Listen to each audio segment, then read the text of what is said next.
To remain updated with the latest business news, click on the bell icon. Ladies and gentlemen, the last session spoke a lot about regulation, and there's always conversation about an impending regulation in the crypto space. But I have two top lawyers with me here, and of course, a stellar panel joining me virtually as well. The biggest conversation in the cryptoverse has been, and we've discussed this on our shows, that should a regulation have come before the announcement of a 30% tax? But let's operate from a tech perspective with last in, first out. That's how I believe we should start.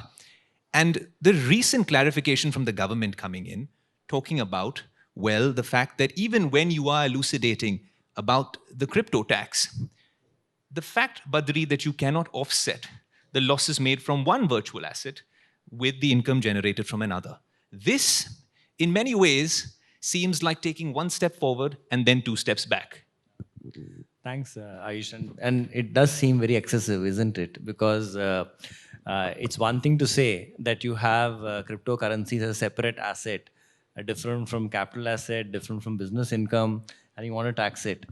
It's altogether a completely different thing to say that you will not give any set off of any losses. It is like, I always say, heads I win, tails you lose kind of a situation with cryptocurrency. Okay, so so that's a clarification which has come from the ministry. Of course, it will be tested legally because it's an interpretation or a situation that they have come up with. I'm sure lawyers will find creative ways to come up with solutions around it. Just a quick confession, there's 3 lawyers here in person. I ran away from the law just to ask the questions because clearly there's a lot of questions in the crypto world. Abhinav, I'd like to really get your thoughts in on that because I'm going to move to our virtual guests. After you share your thoughts, is it genuinely something as regressive as Badri is saying? That clarification, well, the devil's always in the details for lawyers. But that clarification, would it really shake the crypto community in, well, not the most possibly positive way? So I think it was not unexpected. The way this taxation measures had come in, it was not entirely unexpected for the government to make such an announcement. However, as you said, the detailed print of the amendments will need to be seen. And I think more importantly, as Badri said, the judicial scrutiny will also have to be seen. The idea should not be to excessively burden a taxpayer class, which seems to be happening by virtue of these parliamentary answers given by the finance minister. So I think, yes, there is going to be some apprehension, but let's wait and watch because like everything else, this is fairly new and tax is replete with examples where measures have come in. However, they've been rationalized over a period of time. So I think some amount of wait and watch is also recommended. Mr. Kanabar, I'd like to ask you the next question. Thank you for joining us. And well, whilst we're discussing this, would you say, I mean, the previous session was all about, well, talk of a regulation. This is always the question when it comes to this particular topic. Should a regulation have preceded this sort of announcement and then subsequent clarification on tax matters? So let me first weigh in a little bit on the earlier question which you put, which was, what is it that the Minister of State put on the House Lok Sabha yesterday? And just very quickly to sort of clarify, he has given an interpretation to say that loss from one digital asset cannot be set off against gains of another. Now, two things.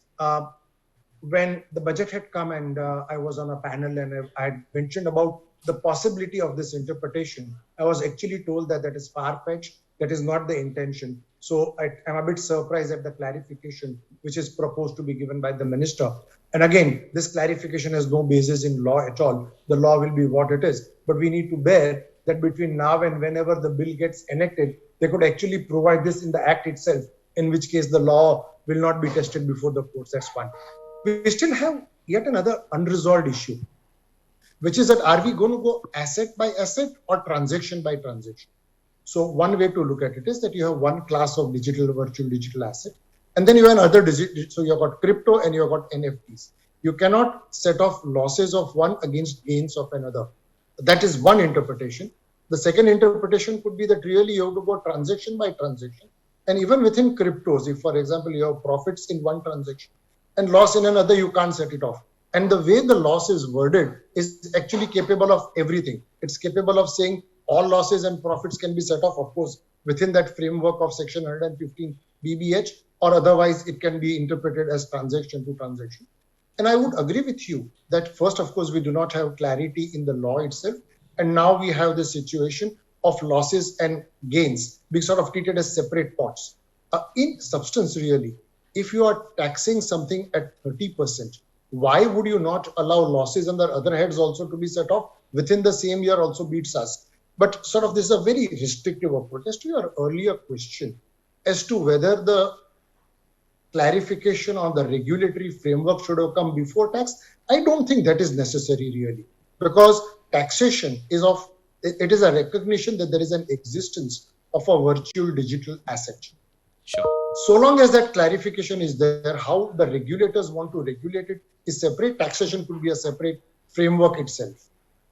Selva, we're really glad you could join us as well. And as an international tax attorney, someone who understands exactly how different countries around the world are taxing this decentralized form of currency, of assets, I wanted to get your take on this, Selva. The way India has approached this with a flat 30% tax is very different from maybe the US or Canada or even the UK. Viewing it from an international lens, do you think this is, well, a future-proof way of looking at this, or this is the ideal way that India has approached the crypto tax? Well, I don't want to comment on India's tax laws at this time, but what I could say is that different countries have approached it differently. For example, Singapore, Portugal do not impose any capital gains taxes on crypto transactions, and they are flourishing. The United States taxes them like investments, and you know, so crypto is not any different than any other investment in that way. And India, of course, will find the right balance.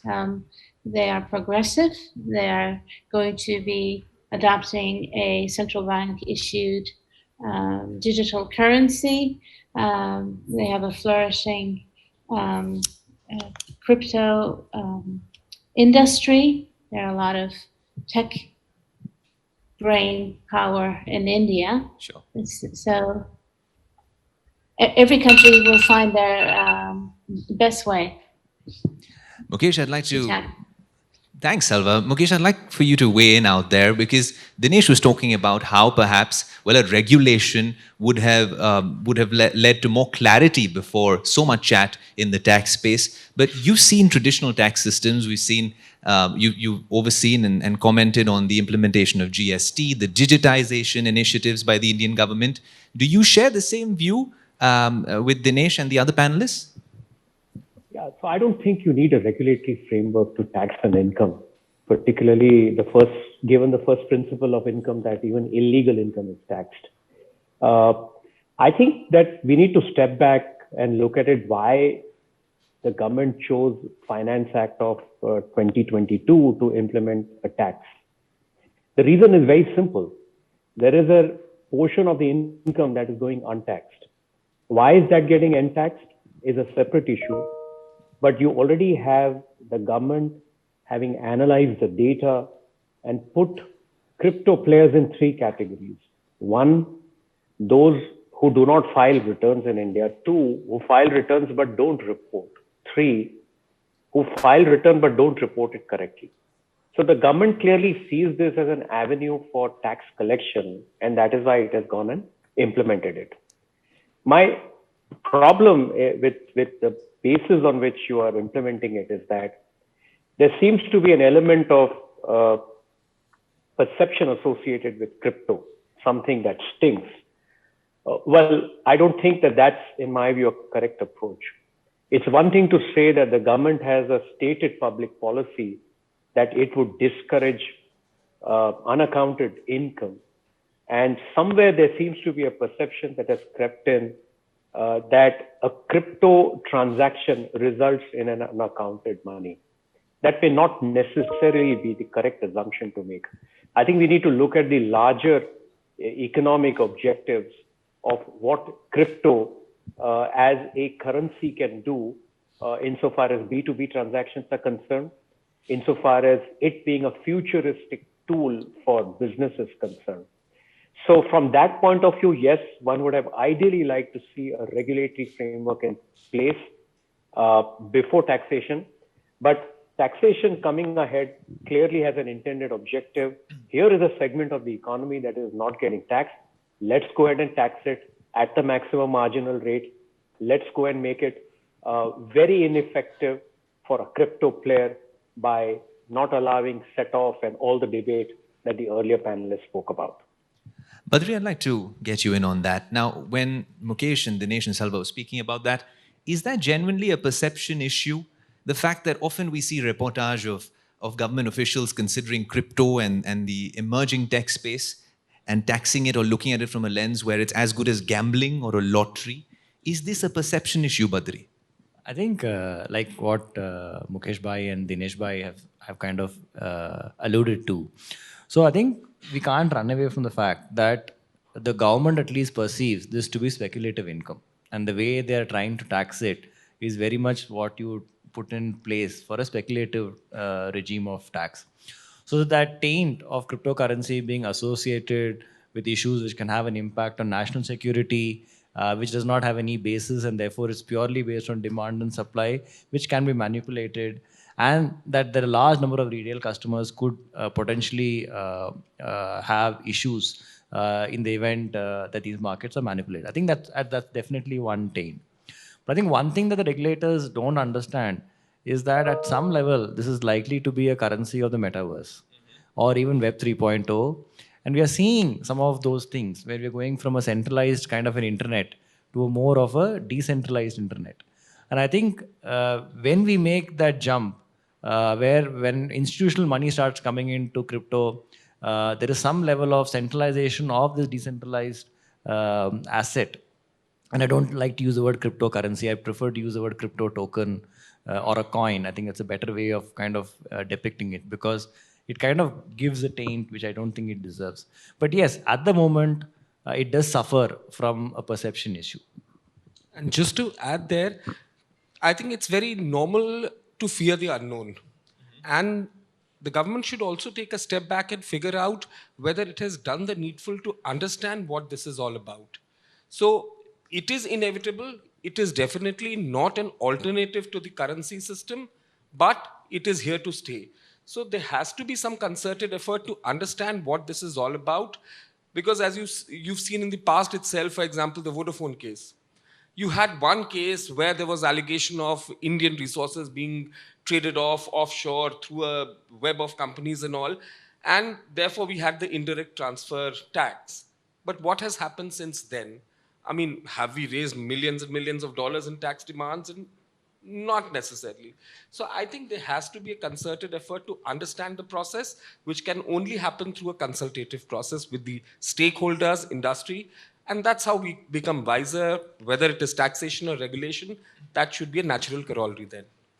Badri, I remember in conversations with you and Dinesh and Mukesh over the years, we've often spoken from tax law perspective, spoken about concepts like place of effective management and those kinds of things. Now, when you talk about crypto, it's fascinating because it is entirely decentralized. That is the ideal world that crypto and blockchain is all about.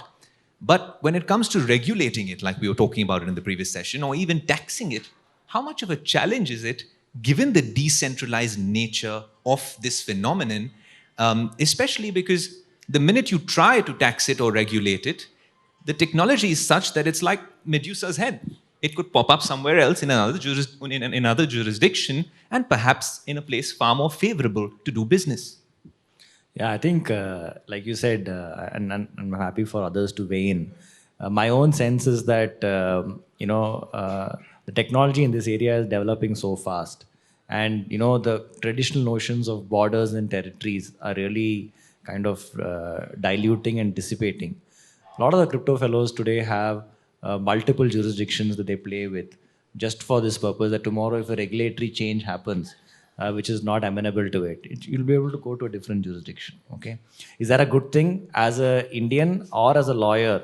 I don't think it's a good thing, right? So I've always believed that, and there are multiple places where we have tended to excessively tax because we feel that by taxing is excessively, we will stop it from happening, right? So it doesn't work that way. Okay, I'd rather have moderate taxation, get the data, be in a position where we can find guardrails for this to be. That is one of the reasons why I feel that having good regulations before we bring in things like tax or fees and licenses is a good thing, because the regulator understands what the guardrails are, the business understands what the guardrails are, and then we can all work through with it.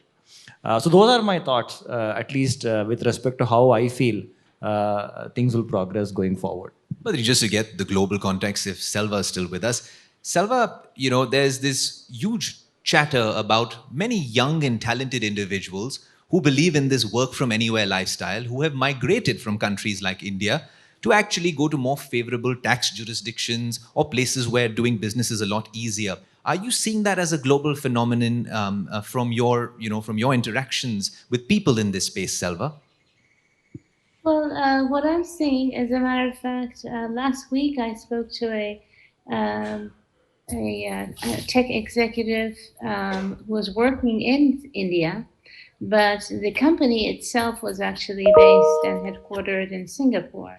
So with digitization, people don't necessarily need to move. And I think that's a good thing. All right, Mukesh, do you share that view? This work from anywhere lifestyle has not only revolutionized traditional industries, but it's also timed so well with this crypto boom, and it's sort of changed the whole. It's turned everything on its head. Do you share that view, Mukesh?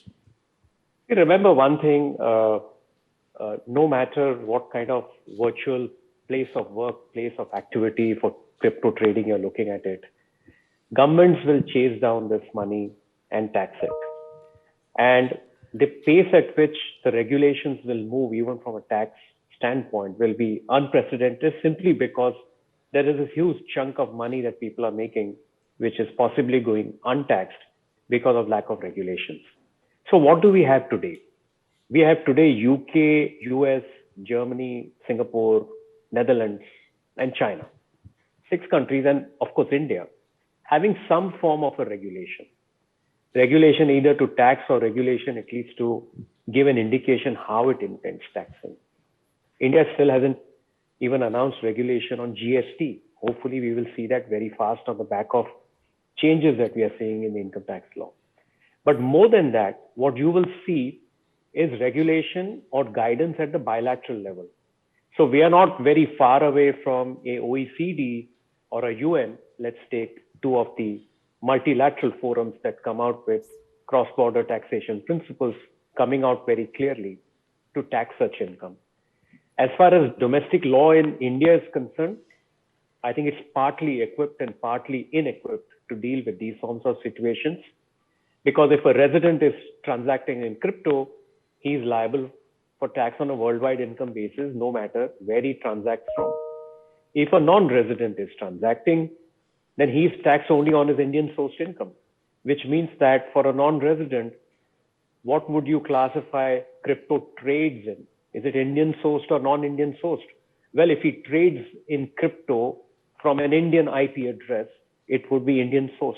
So there are these patches of regulation that we have even under the domestic law, which do give some element of guidance. But in my view, the future of guidance on taxing crypto would be largely multilateral forum guidance rather than domestic law guidance. But bear in mind, you still need to have the domestic law because of tax sovereignty as a subject, and the fact that taxability will be under a particular law and not under international law. And then you will have the role of double tax treaties, which will also have a say. I'm not aware of any double tax treaty which has classified crypto as a class of assets for the purposes of characterization or otherwise. So you will see developments in that area as well. Dinesh, so then what was the panacea to all of this? Because there's so much conversation about crypto tax, and every time we speak about it, there seem to be more questions than answers. Should India, now since we have some clarity on a 30% flat tax rate, and of course on TDS as well, should India have gone the Singapore way or looked at it from a, well, in long-term capital gains or a short-term capital gains sort of distinction the way the US has? Have we gone about it the right way? Couple of things. there are a number of challenges as we see today. Take, for example, there is a provision for collection of tax at source. So we have put an onus on the exchanges to go back and say that you will collect tax at sources. But the transactions don't need to involve exchanges at all. So if a transaction happens which is not through an exchange, how will you do collection of tax at source?